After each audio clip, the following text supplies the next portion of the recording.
अली मदद। मुखी साहब या अली मदद। मौला अली मदद। तमाम साथियों को जो इस लाइन पर इस वक्त मौजूद हैं, या अली मदद। मुझे उम्मीद है कि तमाम साथी जो इस वक्त इस सेशन में मौजूद हैं, उनके सामने वो फरमान होगा जो हम अपने पिछले सेशन के अंदर पढ़ रहे थे। लेकिन याद दहानी के लिए ये 10 रूहानी फरमान की किताब फरमान नंबर 160 और फरमान की तारीख दारुस्सलाम 29/9/1899, सितंबर 29, 1899, दारुस्सलाम का ये फरमान है जो हम पढ़ रहे थे। आई थिंक कि हमने ऑलरेडी ये बात इस्टेब्लिश कर ली है कि इमाम के फरमान के मुताबिक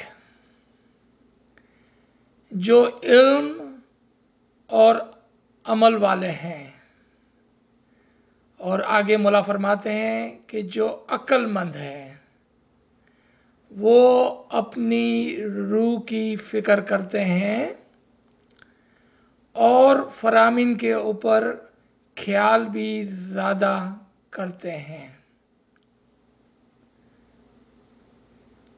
चूँकि इस सेशन के अंदर हमारे साथ जो साथी मोमिनीन भाई और बहन और मेरे वडील और हमारे बच्चे जो मौजूद हैं, उन्होंने इस बात को साबित कर दिया है कि वो इल्म हासिल करना चाहते हैं, वो फरामीन को समझना चाहते हैं।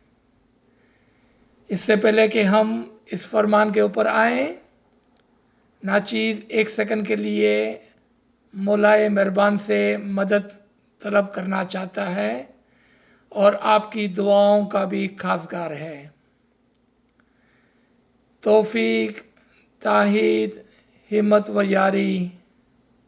तौफीक, ताहीद, हिम्मत व यारी। या मौलाए ज़मान, तेरे मुबारक नाम से इस सेशन का हम आगाज़ करते हैं। तू जानता है मौला हम कितने गरीब हैं मौला, हम इल्म में कितने कमज़ोर हैं मौला।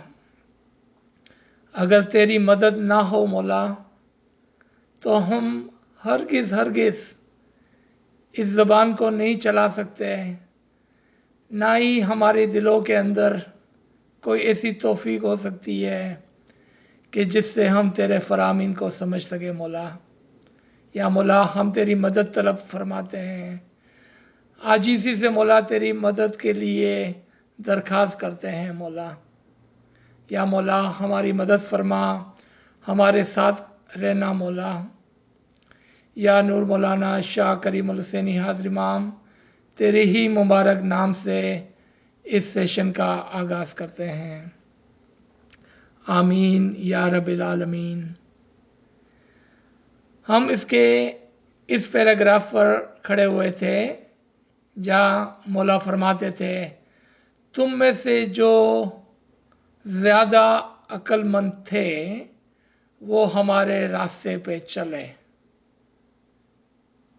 मसलन मंसूर चला, उसके लिए बहश मौजूद थी, मगर वो कहता था कि सिर्फ़ बहश में जाकर क्या करूं, जब तक मक्स को नहीं चखूँगा तब तक वापस नहीं लौटूँगा, आगे बढ़ूँगा। इसके बाद मौला फरमाते हैं, जब असल का इल्म ना तो क्या हासिल। आप जानते हैं कि हमारा तरीका हकीकत के मकाम पर आज खड़ा है। जब 1400 साल कबल मौला अली मुर्तज़ा ने इस मज़हब का आगाज़ किया तो हम दौरे शरीयत में थे, और शरीयत के मकाम पर हमने हर एक उस फरमान को माना और उसके ऊपर चले जो शरीयत के मुताबिक थे। करते करते करते हम तरीक़त के अंदर आए, और तरीक़त में हमने अपने तरीक़े के इल्म को सीखा कि जो शरीयत हमको दी गई थी उसके अंदर क्या इल्म है और किस तरह से उसको हमको फॉलो करना है। वो ज़माना तरीक़त था, सीखने का ज़माना था। उसकी कुछ मिसालें लेते हैं। शरीयत की मिसाल है एक बच्चे की सी। शरीयतની जी मिसाल છે ને એક બાળકની જેમ છે। જેવી રીતે આપણે બાળકને કહીએ છીએ કે બેટા ખાવાનું ખાઈ લે તો એ ખાવાનું ખાઈ લે, મોઢું ધોઈ લે તો મોઢું ધોઈ લે, નાહી લે તો નાહી લે, ब्रश करी ले तो ब्रश करी ले। ये शरीयत की मिसालें हैं कि जिस तरह से मैं कहता हूँ इस तरह से करो। Do as you are told to do. बस उसमें पूछना नहीं होता है कि क्यों, ये नहीं पूछना होता है। ये ज़माना शरीयत है। ज़माना तरीक़त के अंदर हमको सिखाया जाता है कि जो बोला गया था और जो तुमने किया वो क्यों किया। अब इस मिसाल को देखें। वही बच्चे को हम आगे जाके सिखाते हैं कि देखो बेटा, ब्रश करोगे तो तुम्हारे दांत मजबूत होंगे और तुम्हारी सेहत अच्छी रहेगी। अगर तुम अपने आप को साफ रखोगे, नहाओगे धोगे, हाथ धोकर खाना खाओगे तो सेहतमंद रहोगे। अगर टाइम के ऊपर सो जाओगे, टाइम के ऊपर उठ जाओगे तो तुम्हारी सेहत अच्छी रहेगी। ये सब सिखाने में आता है। अब ये ज़माना ख़त्म हो गया कि मैं बोलता हूँ कि खा लो तो खा लो और मैं कहता हूँ सो जाओ तो सो जाओ। वो शरीयत का ज़माना था। तरीक़त में सिखाया जाता है कि उसके अंदर क्या फ़वाइद है। यानी कि આપણને કહેવામાં આવે છે કે જે આપણે કરીએ છીએ એ શું કામે કરીએ છીએ ને એમાં શું ફાયદા છુપેલા છે। फिर हम हकीकत के ज़माने में आते हैं। पहला क्वेश्चन, हकीकत का ज़माना कब से शुरू हुआ। हकीकत का ज़माना इमाम आका सुल्तान मोहम्मद शाह, हमारी जाने उस इमाम से फ़िदा हो, यानी कि 48 जामे में, हमारे 48 जामे में हकीकत के ज़माने का आगाज़ हुआ, जहाँ पर मौलाना ने फरमाया कि हमारा तरीक़ा हकीकत का तरीक़ा है। क्या मतलब हकीकत का तरीक़ा है? कि जो तुमको कहा गया था शरीयत में और जो तुमको सिखाया गया था हकीकत में, आज तुम उसकी हकीकत को जानते हो। यानी कि जो हकीकत है, जो ट्रूथ है, जो सच्चाई है, उसको तुम जानते हो। यानी कि अपने मज़हब के असल को तुम जानते हो। यहाँ से हम पढ़ रहे थे, मौला फरमाते हैं इस फरमान में, जब असल का इल्म नहीं तो क्या हासिल। अब हमारे लिए क्वेश्चन याद है कि कुछ क्वेश्चन है जो हमें अपने आप को पूछने हैं, मुझे और दूसरों को बताने की ज़रूरत नहीं है। अपनी नफ्स पे हाथ रख के पूछें कि क्या मैं आज शरीयत को पालता हूँ, तरीक़त को पालता हूँ या असल को पालता हूँ। આપણે ક્યાં ઊભા છે આજે? અગર આપણે ખાલી દુઆ પડીએ છીએ ને દસો નાખીએ છીએ ને જમાથાના જાય છે તો આ તો શરીયતમાં બી કરતા હતા આપણે। अगर हमने तरीक़त से, इल्म से अपनी शरीयत को जाना पहचाना और फिर उसके ऊपर अमल करते हैं तो फिर हम तरीक़त पर हैं। और अगर हम उसके असल को जानते हैं तो हम हकीकत पर हैं। और यही सवाल मौला यहाँ पूछ रहे हैं, जब असल का इल्म ना तो क्या हासिल। अब असल का इल्म क्या है, चलें उसके बारे में कुछ तहकीकात करते हैं, जानबीन करते हैं, आज रिसर्च करते हैं। मौला फरमाते हैं जब असल का इल्म नहीं तो क्या हासिल। फिर फरमाते हैं मौला मुर्तज़ा अली ने फरमाया कि जिसने खुद को पहचाना उसने गोया खुदा को पहचाना। तो असल का इल्म क्या है, खुद को पहचानना। अब किस तरह से खुद को पहचाने, उसके लिए मौला ने ही हमको यहाँ पर समझाया है। जहाँ देखते हो वहाँ रूह दोस्त को देखते हो। जब तुम आदमी को देखते हो तब आदमी की शक्ल दिखाई देती है, हाथ पैर मुंह आंखें सब दिखाई देते हैं, लेकिन रूह दिखाई नहीं देता। तुम रूह को देखने की जुस्तजू करो। तुम्हें अभी रूह का ख्याल है या बंदगी करके सुख हासिल करने का ख्याल है। मौला वापस सवाल पूछते हैं। अब यहाँ पर दो बातें हमारे सामने हैं। मौला ने फरमाया तुम रूह को देखने की जुस्तजू करो, कोशिश करो। सवाल, क्या हम रूह को देख सकते हैं? और उसके अंदर दूसरा सवाल, कौन सी रूह? ये दो सवाल हो गए। पहला, क्या रूह को देख सकते हैं? दूसरा, कौन सी रूह को देख सकते हैं? मौला पूछते हैं हमसे सवाल, तुम्हें अभी रूह का ख्याल है या बंदगी का ख्याल है? बंदगी क्या है आपको जानते हैं ना? बंदगी गुलामी को कहते हैं कि कोई चीज़ करके मौला को खुश करके उसकी खुशनवदी को हासिल करना, इसको बंदगी कहते हैं। कि जिससे मालिक खुश हो जाए हमारी खिदमत से, हमारी गुलामी से। लेकिन यहाँ पर मौला दोहरा, डबल બે એ વાતો એક સાથે પૂછે છે। શું વાતો પૂછે છે? કે તમને પોતાની રૂહનો ખ્યાલ છે કે પોતાની ગુલામીનો ખ્યાલ છે? શું ખ્યાલ છે તમારો? એ મૌલા પૂછે છે। અને ઉપર શું પૂછ્યું कि क्या तुम रूह देखने की जुस्तजू करते हो? अब आ जाते हैं हमारे दो सवालात पर। पहले, क्या हम रूह को देख सकते हैं? जी हाँ, हम ज़रूर अपनी रूह को देख सकते हैं। आगे जाकर इस सेशन के आखिरी में कोई सवाल पूछ सकता है कि किस तरह से। दूसरा सवाल था कौन सी रूह को।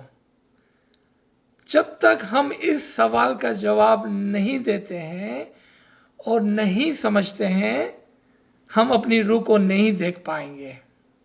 क्यों? कि हमें पता ही नहीं है कौन सी रूह को देखना है। क्या हम इस बात को जानते हैं कि हमारे अंदर जो रूह है वो 4 किस्म की है? आप हैरान हो जाएंगे कि 4 किस्म की रूह है हमारे अंदर। हम तो समझते थे एक किस्म की रूह है हमारे अंदर, एक ही रूह है हमारे अंदर। हाँ, ये बात दुरुस्त है कि हमारे अंदर एक रूह है, लेकिन उसकी किस्में जो हैं, उसकी जो पहचान है, उसके जो एट्रीब्यूशन है, उसके जो आमाल है, उसकी जो समझ है, वो 4 किस्म की है। पहले इंशाल्लाह मैं आपको 5वीं किस्म भी बताने की कोशिश करूँगा, अगर मौला ने ताईद तौफीक दी तो। पहले 4 किस्म की रूह। 4 किस्म की रूह के एट्रीब्यूशन, रूह के 4 जौहर। पहले हमारे अंदर मिनरल सोल है। मिनरल सोल किसको कहते हैं? मट्टी की रूह, पत्थर की रूह। पहला जौहर जो हमारी रूह में है वो मट्टी का रूह का है। किस तरह समझे इसको हम? आसानी से याद है, मौला ने कहा कि जब हम इधर उधर देखते हैं दुनिया में और जब हम नॉलेज हासिल करते हैं तो उसका मकसद होता है अपने मज़हब को समझना, यानी कि ऑब्जर्वेशन से, तहकीकात से, जान बीनी से। जब एक बच्चा पैदा होता है उसकी हालत को देखें आप उसको कपड़े के अंदर लिपेट कर एक तरफ रख दें तो उसकी क्या हालत होती है? एक पत्थर से ज़्यादा कोई हरकत नहीं होती है उसके अंदर। वो 22-23 घंटे तक एक पत्थर की तरह एक जगह पर एक कपड़े में लिपटे हुए सोया रहता है। क्यों? कि अभी जो उसकी रूह है वो डेवलप नहीं हुई है, वो पहले स्टेज के ऊपर है, पहले मर्तबे पर है, और वो मर्तबा मिनरल सोल का है, पत्थर की रूह का है, जिसको मुनजमीद यानी कि फ्रोजन सोल कहते हैं, पत्थर की रूह कहते हैं। मौलाना रूमी ने हमें समझाया है इसके बारे में, लेकिन अनफॉर्चुनेटली इल्म ना होने की वजह से हम उसको री इनकारनेशन की तरफ ले जाते हैं, लेकिन असल बात ये नहीं है। एक ही जन्म के 4 स्टेजेस मौलाना रूमी ने हमको समझाए थे और मौला ने हमको फरमान में भी समझाए हैं। फिर आस्ते आस्ते उसके अंदर एनिमल सोल आती है। याद रखें कि बच्चा पैदा हो चुका है और वो इंसानी बच्चा है, लेकिन अभी तक उसकी रूह डेवलप नहीं हुई है। दूसरे मरहले पर उसके अंदर एनिमल सोल आती है, जानवर की रूह आती है। किस तरह से? जब माँ अपना दूध उसको पिलाती है और जब वो थोड़ा थोड़ा कुछ खाने लगता है तो उस खाने की वजह से, उस दूध की वजह से उसके अंदर एनिमल सोल आती है। और एनिमल सोल क्या करती है? उसके अंदर हरकत पैदा होती है, उसके अंदर हरकत पैदा होती है। लेकिन इन दोनों रूहों के दरमियान में, यानी कि पत्थर की रूह और जानवर की रूह के दरमियान में एक और रूह उसके अंदर उसका इजाफा होता है, और वो है वेजिटेटिव सोल। वेजिटेटिव सोल यानी कि दरख्त और पत्तों की रूह।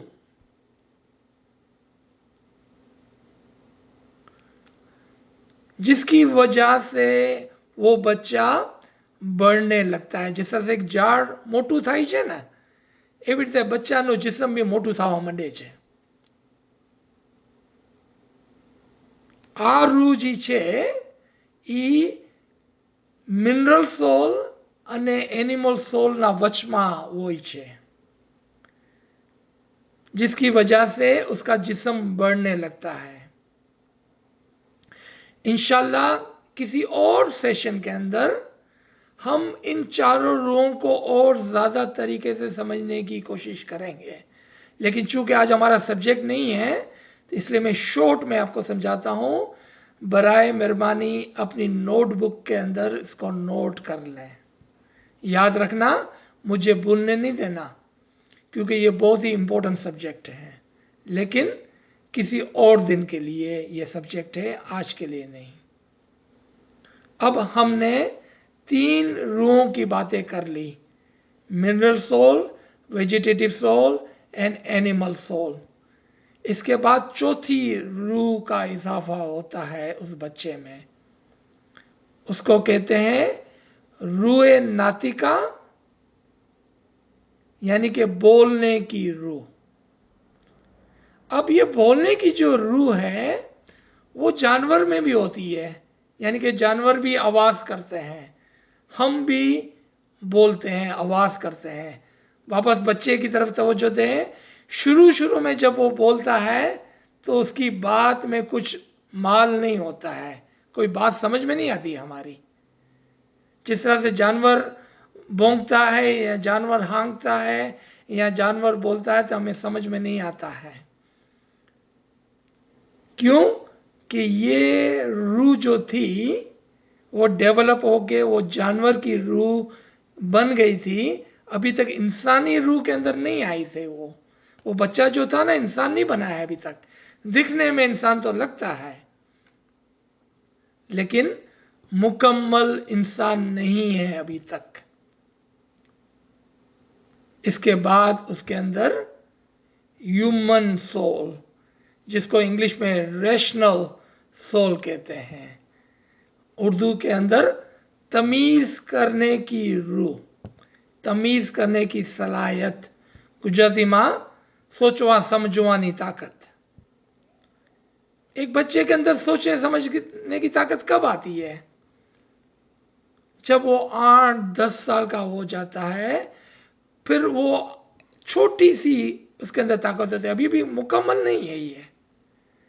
फिर जब वो 17, 18, 20, 25 साल का होता है तब जाके ये रूह कंप्लीट होती है।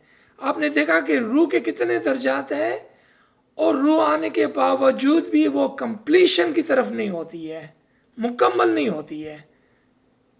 स्टेप बाय स्टेप वो मुकम्मल होती है। इवन के उसके अंदर अगर इंसानी रूह आ भी जाती है, तमीज करने की रूह आ भी जाती है, rational soul and human soul आ भी जाती है, अभी तक वो मुकम्मल नहीं होती है जब तक कि वो बड़ा नहीं हो जाता है। 17, 18, 20 साल, 22 साल, 25 साल का नहीं हो जाता है, तब जाके ये रूह उसके अंदर मुकम्मल होती है। अब जो सवाल पूछा गया था कि कौन सी रूह, क्या हम एक पत्थर की रूह को देखकर खुदा को पहचान सकते हैं? क्या हम वेजिटेटिव सोल, एक झाड़नी रूह ने ओरखी ने खुदा ने ओरखी सके छे? या एनिमल सोल, एक जानवर ने जो इन्हें खुदा ने ओरखी सके छे? क्या हम पहचान सकते हैं पत्थर की रूह से, दरख्त की रूह से, जानवर की रूह से? आपका सवाल फौरन से होगा कि नहीं। क्या हम खुदा को इंसानी रूह, रेशनल सोल से पहचान सकते हैं? तो शायद आपका जवाब होगा हाँ या ना में, बीच में होगा, दरमियान में होगा। क्यों? कि rational soul and human soul भी आस्ते आस्ते परवरिश करती है। एक 10 साल बच्चे में और एक 20 साल बच्चे में वो रेशनल सोल भी बहुत ही मराइल से गुजरती है। एक्चुअली इन चारों रूहों से हम खुदा को नहीं पहचान सकते हैं। इंसान की रूह से हम इंसान को तो पहचान सकते हैं, खुदा को नहीं। तो फिर कौन सी रूह से हम खुदा को पहचाने? और इमाम हमको इस फरमान में क्या समझा रहे हैं? आपने देखा कि ये फरमान जो हम 100 साल से ज़्यादा और हमारी ज़िंदगी में कम से कम 100-200 सैकड़ों मरतबा हमने इसको पढ़ा है। इस लाइन को समझने से हम कासिर हैं, इस लाइन को समझने से हम मोहताज हैं। क्यों? क्योंकि हमने अभी तक अपनी रूह को नहीं पहचाना, यानी कि हमारे दीन के असल को नहीं पहचाना। यही मौला ने फरमाया था ना कि मैं अपनी तरफ से कह रहा हूं। मौला क्या फरमाते हैं? जब असल का इल्म नहीं तो क्या हासिल। और असल का इल्म एक्चुअली रूह के इल्म से आती है। क्या ये बात हमने इस फरमान में कभी समझी थी? अगर नहीं तो इंशाल्लाह आज हमारे पास मौका है कि हम इमाम के फरमान को समझें जिस तरह से इमाम हमको समझाना चाहते हैं। अब आए पांचवी रूह। पांचवी रूह के भी 3 दर्जात हैं। पांचवी रूह के भी 3 दर्जात हैं। पहला रूह ईमान। हमारी जो रेशनल सोल थी ना, इंसानी रूह थी ना, वो सिर्फ इंसानी रूह थी। उसके ऊपर हम उसको तरक्की देकर उसके अंदर एक मजबूत ईमान लाते हैं जिसको रूहुल अमीन और रूहुल ईमान कहते हैं। फॉर्म बिलीव इंग्लिश के अंदर, मजबूत ईमान। जब रूह के अंदर मजबूत ईमान आता है तो वो इंसान एक रूहानियत के सफ़र पर चलता है। जब तक मजबूत ईमान नहीं होता है वो कितना भी इबादत कर ले, रूहानियत के सफ़र के ऊपर नहीं चलता है। इसकी एक मिसाल दे देता हूँ छोटी सी। अगर आप सपोज करें अमेरिका में रहते हैं, जो मेरे साथी इस लाइन पर अमेरिका में हैं, आप ह्यूस्टन में रहते हैं और कोई डेलास में रहता है, कोई एटलांटा में रहता है। आपके पास अगर जीपीएस नहीं है, आपको के पास नक्शा नहीं है, आपको पता नहीं है कि ह्यूस्टन से एटलांटा या एटलांटा से ह्यूस्टन किस तरह जाया जाए, आपको ये पता नहीं है कि ह्यूस्टन जो है वो एटलांटा के वेस्ट में है या ईस्ट में है या साउथ में है या नॉर्थ में है, तो आप किस तरह से पहुंचेंगे उस रास्ते पर, उस मकाम पर। इसी तरह से जब तक रूल ईमान नहीं है, आप अपने असल की तरफ जाने की कोशिश तो कर सकते हैं लेकिन पहुंच नहीं सकते हैं। क्यों? कि उधर जाने का कोई नक्शा नहीं है हमारे पास, ईमान नहीं है हमारे पास, समझ नहीं है हमारे पास। आगे चलते हैं। दूसरा जो दर्जा है उसका, वो पहचान है, रूह की पहचान। पहले रूल ईमान था, अब रूह की पहचान है। जब हमने ये समझ लिया कि हमारी रूह के अंदर अभी भी एक रूह, जिसको इजाफी रूह कहते हैं, इंग्लिश में एडिशनल सोल कहते हैं, वो नहीं है। और वो रूह क्या है? इमाम की रूह नहीं है अभी तक हमारे अंदर। इमाम की रूह, additional soul, the recognisation of इमाम। जब इमाम की रूह हमारे अंदर नहीं है तो वो किस तरह से आती है? वो भी इसी फरमान के पहले पेज में लिखा था मौला ने कि वो अक्ल वाले लोग इल्म के साथ इबादत ज़्यादा करते हैं। वो इबादत से आती है हमारे अंदर। इमाम की रूह हमारे अंदर इबादत से आती है। उसको हमारे दाइयों और पीरों ने रूह उल कुद्दूस कहते हुए हमें समझाया। रूह उल कुद्दूस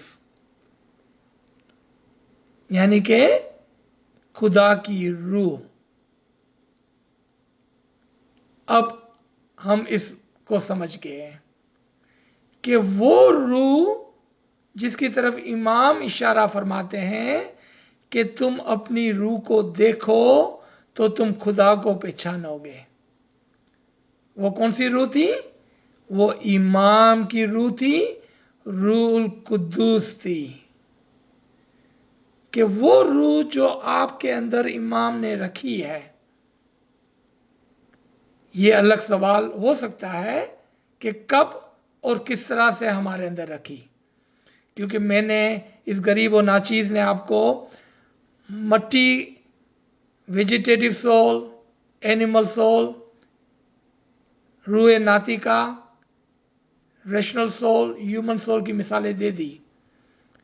लेकिन ये रूल कुदूस आपके अंदर कब और किस तरह से आती है, इसको भी आप सवाल के तौर पर लिख लें, क्योंकि हमारी नेक्स्ट क्लास के अंदर इंशाल्लाह हम इस सब्जेक्ट को उठाएंगे, अपनी इबादत बंदगी और इसमें आज़म के मौजू के अंदर।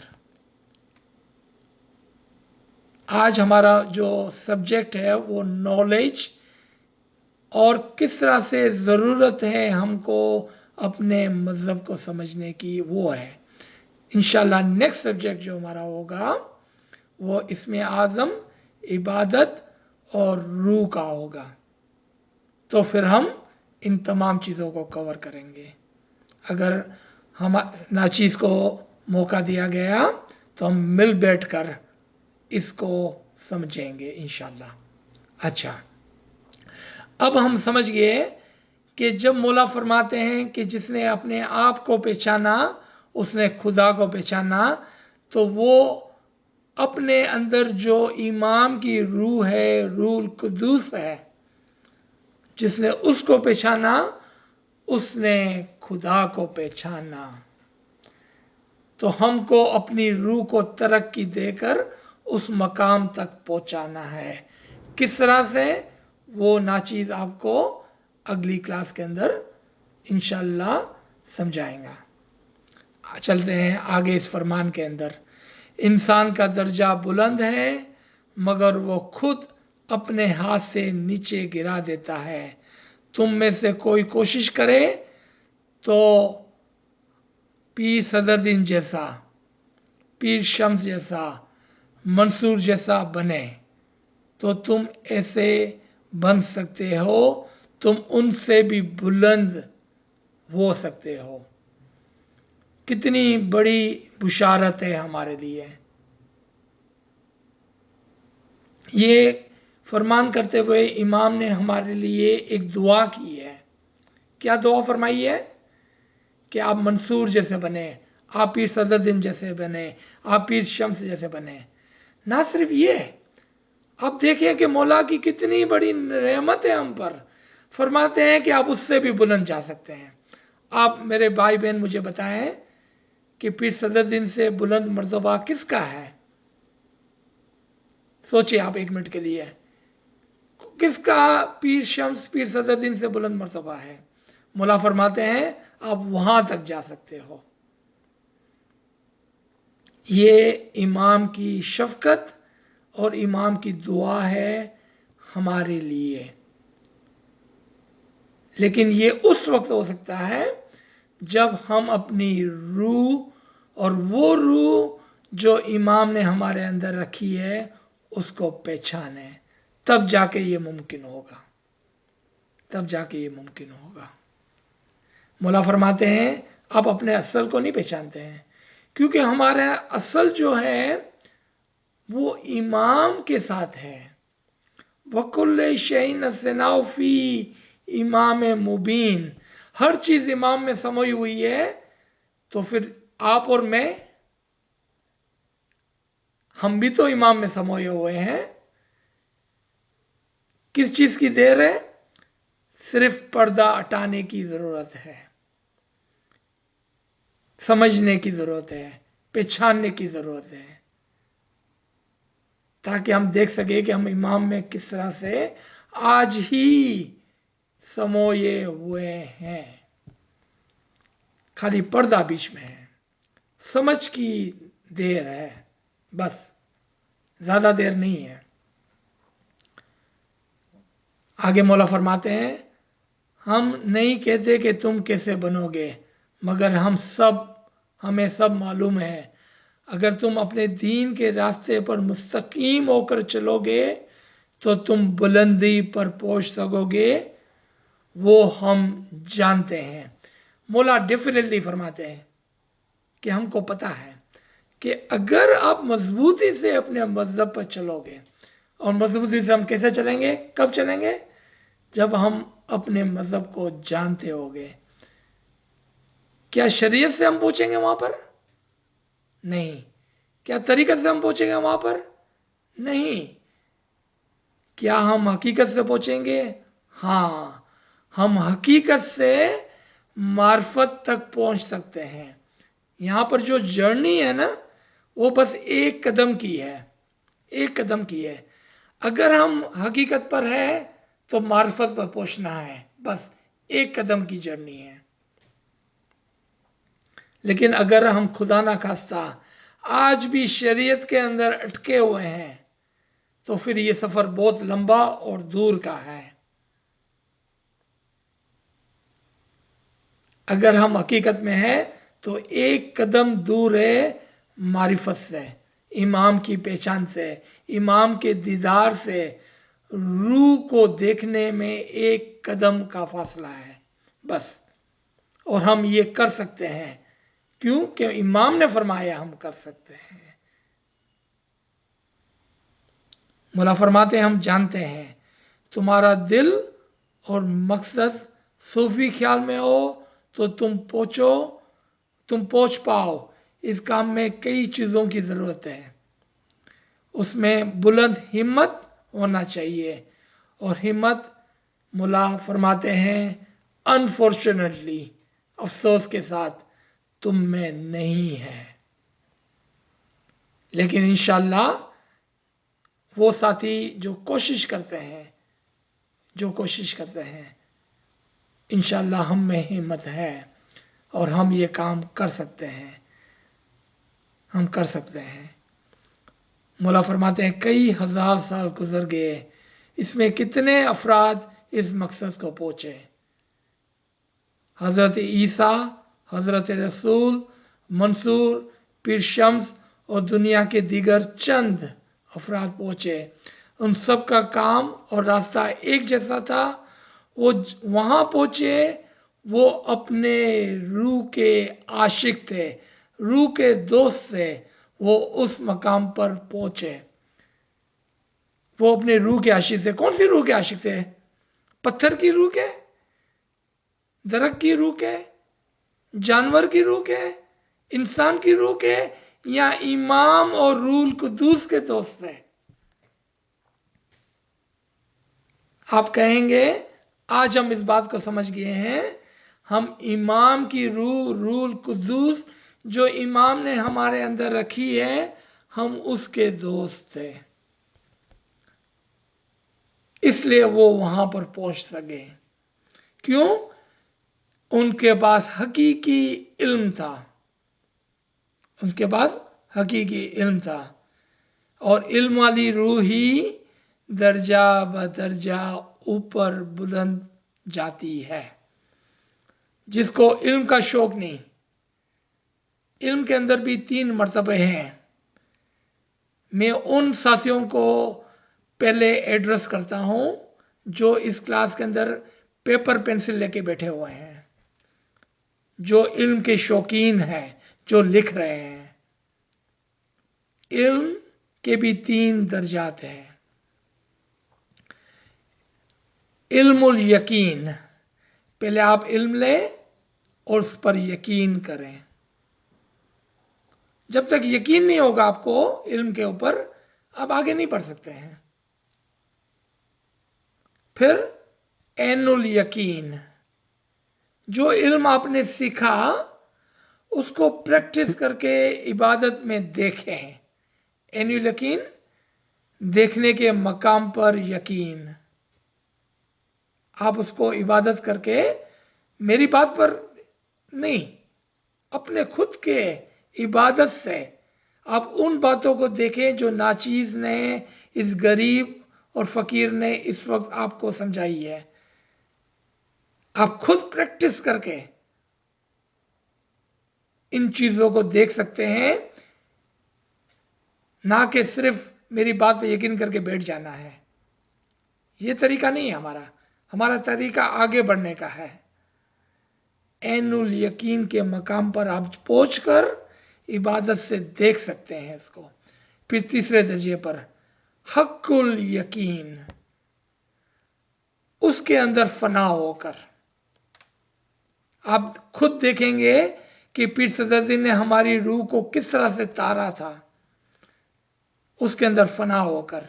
इमाम में जीते जी, मरने की जरूरत नहीं है हमको, जीते जी जिस तरह से मंसूर, जिस तरह से पीर शम्स, जिस तरह से पीर सदरुद्दीन इमाम में फना हुए थे, अब फना होकर हक्कुल यकीन, सबसे बुलंद मकाम पर पहुंचकर खुद उसको एक्सपीरियंस करें। क्या ये हम कर सकते हैं? 100% डेफिनेटली कर सकते हैं। क्यों कर सकते हैं? क्योंकि इमाम की दुआ हमारे साथ है। क्यों कर सकते हैं? क्योंकि इमाम के खाना वदान हमारे साथ है। क्यों कर सकते हैं?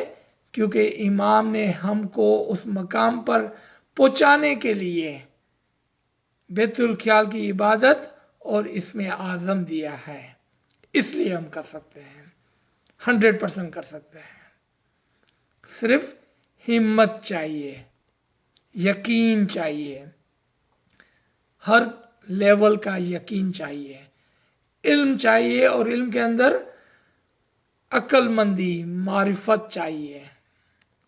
तो बात को समझ कर अगर हम करेंगे तो जल्दी दर्जा ब दर्जा ऊपर पहुंचेंगे। कोई शक नहीं है इसके अंदर, कोई शक नहीं है इसके अंदर। यकीन, यकीन और यकीन है। आए हम आगे चलते हैं। दुनिया में कई मज़ाहब है जो सूफ़ी तरीके पर नहीं है।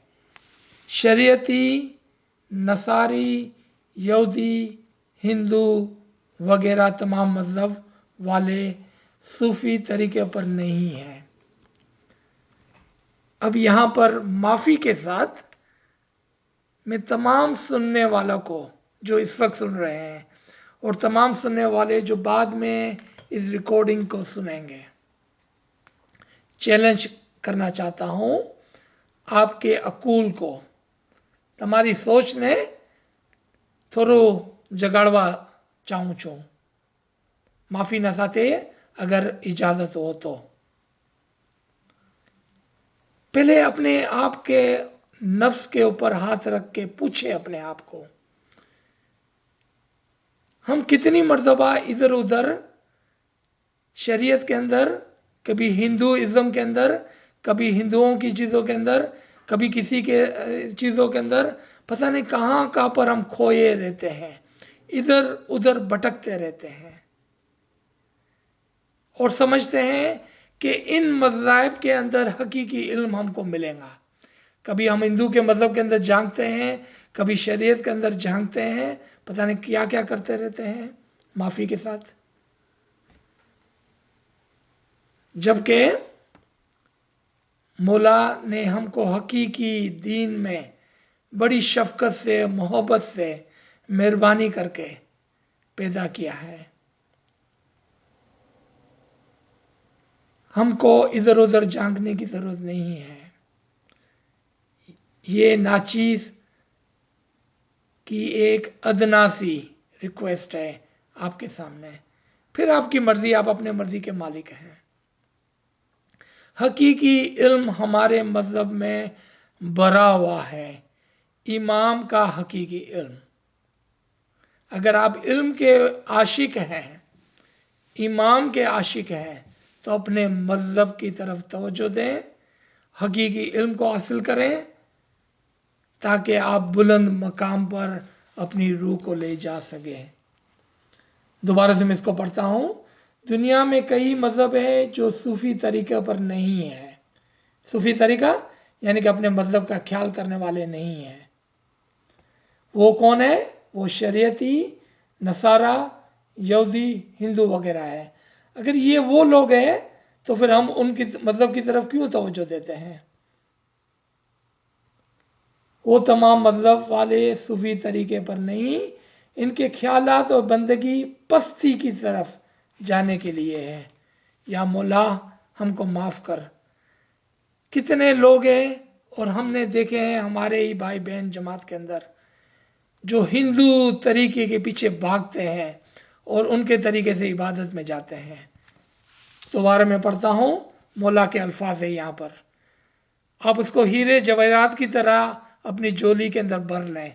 मौला क्या फरमाते हैं, उनके ख्यालात और उनकी बंदगी पस्ती की तरफ जाने के लिए होती है, वो आपको नीचे ले जाएंगी। अगर आपने उनके तरीकों को फॉलो किया, गलती से या ना गलती से, किसी भी वजह से, जो भी वजह है, तो मौला के इस फरमान को, इस लाइन को याद रखना, अंडरलाइन कर लें आप इसको। वो आपको नीचे की तरफ, पस्ती की तरफ ले जाएंगी। वो जो उम्मीद रखते हैं वो अच्छी नहीं है, यानी कि आप उनके मज़हब को फॉलो करके जो उम्मीद करते हैं ना, वो अच्छी नहीं है। उन्हें ये उम्मीद है कि बेश में जाकर वहाँ अच्छे अच्छे खाने, अच्छे कपड़े, बहुत सी हूरें और बेश के सुख खुद को मिले। उनकी ऐसी उम्मीदें अच्छी नहीं है। ऐसी उम्मीदें शरीयतों की होती है। याद है आपको पिछली क्लास में नाचीज़ ने चैलेंज किया था कि जो शरीयती होता है ना, वो जन्नत में जाने की ख्वाहिश करता है। हम तो आज भी जन्नत में हैं, हमें क्या कुछ करने की ज़रूरत है? कुछ भी नहीं, क्योंकि अगर हम इस्माइली हैं, हम इमाम के साथ हैं, तो इंशाल्लाह आज ही हम जन्नत में हैं। नहीं, ये हमारी उम्मीद नहीं है और ये तरीका नहीं है हमारा। हमारा तरीका तो जन्नत और दोज़ख से बुलंद है, बालातर है। हम ऊपर जाने की उम्मीद रखते हैं। देखिए मौला क्या फरमाते हैं, ऐसी उम्मीदें तो शरीयतों की है, बेश्त भी दुनिया की मानिंद है। बेश्त भी दुनिया की मानिंद। आज तो हम ऑलरेडी बेश्त में हैं इमाम के साथ। रूह की असल ख्वाहिश है और वो ही जोहर है। जी, रूहनी असल છે ને, ई ज असल છે बस। और वो ख्वाहिश क्या है? बुलंदी की तरफ जाने की, इमाम में फना होने की, हमारे पीरों की तरह, हमारे दाइयों की तरह, हमारे बुजुर्गों की तरह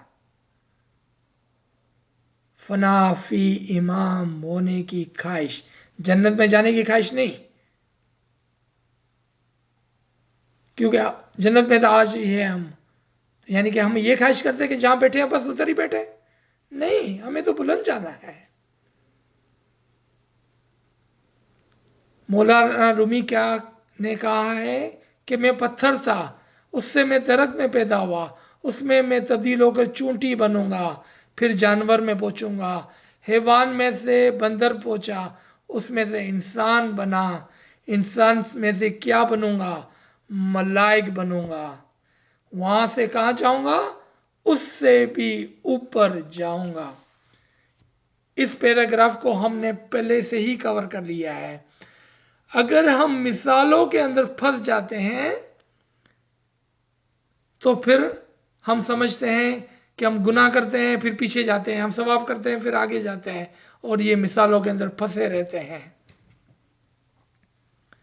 यहां पर मिसाल दी थी कि हम इंसान अगर बने हैं तो उससे अगला मकाम हमारा फरिश्ते बनना है, और फरिश्ते पे भी रुकना नहीं है, उससे भी बुलंद पहुंचना है, उससे भी बुलंद और ऊपर जाना है।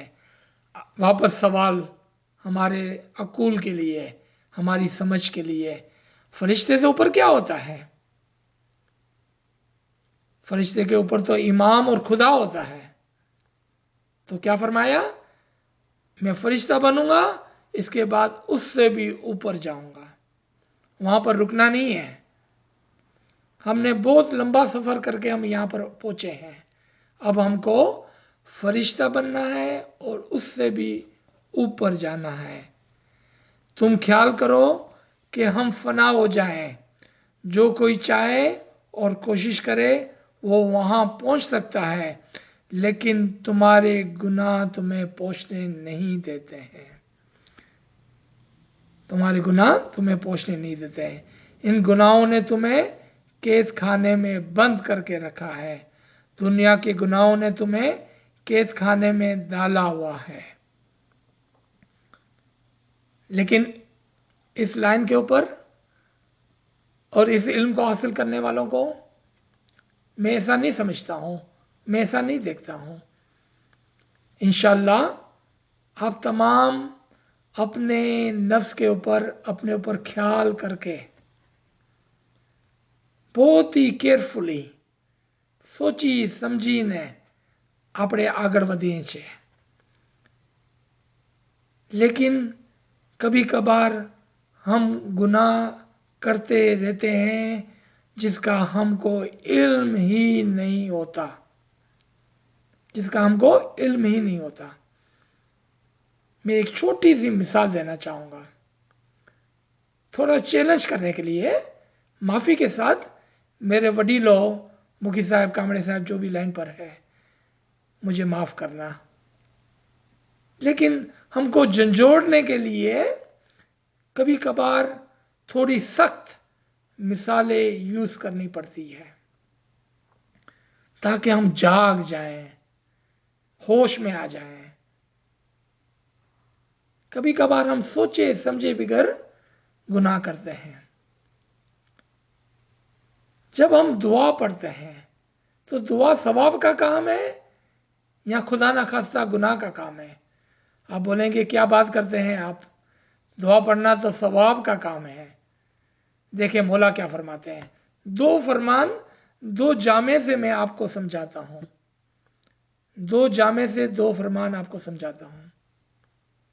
हाजिर इमाम का फरमान दुआ की किताब के पहले पेज पर आप पढ़ लें, ताकि आपको ऐसा न लगे कि सिर्फ अजीज सर कहते हैं। नहीं, आप दुआ की किताब को उठाएं, पहले पेज में मौला पापा का फरमान पढ़ें। इस जामे का क्या फरमाते हैं बताएं मौला पापा? अगर आपको दुआ के मायने नहीं आते हैं तो दुआ ना पढ़ें। दुआ को मायने जाने बिगर दुआ ना पढ़ें। अगर हम में से कोई ऐसा है जो दुआ के मानी जाने बिगर दुआ पढ़ता है तो वो इमाम के फरमान की नाफरमान बरदारी करता है। अब बताएं, दुआ पढ़ना सवाब था या दुआ पढ़ना गुनाह था? दूसरा फरमान ये पिछले जामे का है। मौलाना आका इमाम सुल्तान मोहम्मद शाह, हमारी जाने उससे फिदा हो, 1945 दार एस सलाम मिशन कॉन्फ्रेंस में फरमाते हैं, अगर आप अली अल्लाह नहीं कहते, यानी कि अगर आप इमाम को एक आदमी मानते हैं और अली अल्लाह नहीं कहते हैं तो बेहतर है आप दुआ ही ना पढ़ें, आप दुआ ही ना पढ़ें। अब जो अली अल्लाह जाने बिगर, के बिगर, समझे बिगर, यकीन के बिगर दुआ पढ़ता है वो इमाम की नाफरमान बरदारी करता है। ये मैं नहीं कहता हूँ, आप खुद जाकर, मैंने आपको रेफरेंसेस दे दिए हैं, आप खुद जाकर पढ़ लें। 1945 दार एस सलाम मिशन कॉन्फ्रेंस, सुल्तान मोहम्मद शाह का फरमान, हाजिर इमाम का फरमान दुआ के किताब के पहले पेज पर। देखा आपने कितनी ज़रूरत है कि हम इल्म के साथ हमारे अमाल को बजा लाएं। यानी कि हमारी दुआ पढ़ने के अंदर भी हमें इल्म की ज़रूरत है।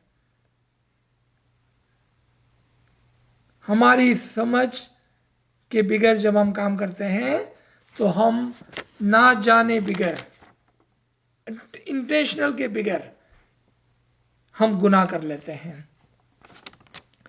याद है मौला ने क्या फरमाया था कि जो इल्म वाले हैं, जो इल्म वाले हैं वो असल की तलाश करते हैं। ये है असल की तलाश। और जो अक्लमंद होंगे वो कौन से रास्ते पे चलेंगे? वो पीरों और दाइयों के रास्ते पे चलेंगे कि जिन्होंने इल्म व हिकमत के अंदर महारत हासिल की थी। हम भी ये कर सकते हैं, हम भी ये कर सकते हैं। मुश्किल नहीं है, मुश्किल नहीं है, हम कर सकते हैं। आज हमने इरादा किया है कि हम इमाम के हकीकी इल्म को हासिल करेंगे, उसको समझेंगे। नहीं समझ पाएंगा पूछेंगे, एक मर्तबा नहीं 10 मर्तबा पूछेंगे, पूछने में कोई मसला नहीं है। हम पूछेंगे और इमाम के हकीकी इल्म को समझेंगे, समझकर उस पर अमल करेंगे, अमल करके हम इमाम के रास्ते पे चलेंगे और इंशाअल्लाह इमाम हमसे खुश होकर हमें इसी ज़िंदगी में, अगेन मरने की ज़रूरत नहीं है हमको, इसी ज़िंदगी में हमको अपना नूरानी दीदार नसीब फरमाएगा। मैं इस फरमान के इस पैराग्राफ को ख़त्म करता हूँ, फिर हम रोकेंगे ताकि हमारे पास कुछ मिनट हो, अगर कोई सवाल है तो पूछ सकता है। मैं इस पैराग्राफ को ख़त्म करना चाहता हूँ। तुम ख्याल करो कि हम फना हो जाएं, जो कोई चाहे और कोशिश करे वहाँ पहुँच सकता है, लेकिन तुम्हारे गुनाह तुम्हें नहीं पहुँचने देते।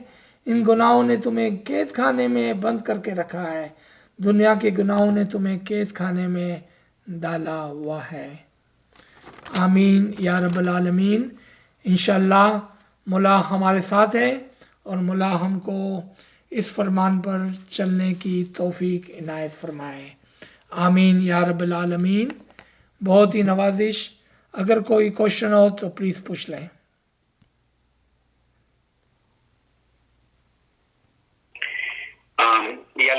Ajit sir, सबके mic mute है.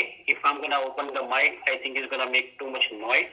So better what I'll do, I'm gonna give you my number, 409-828-1300. Once again, my number is 409-828-1300. If you have any question or if you would like to speak to Ajit sir or any other speakers, if you have any question, don't hesitate. Please text me and I will forward the number to the all speaker. Thank you. And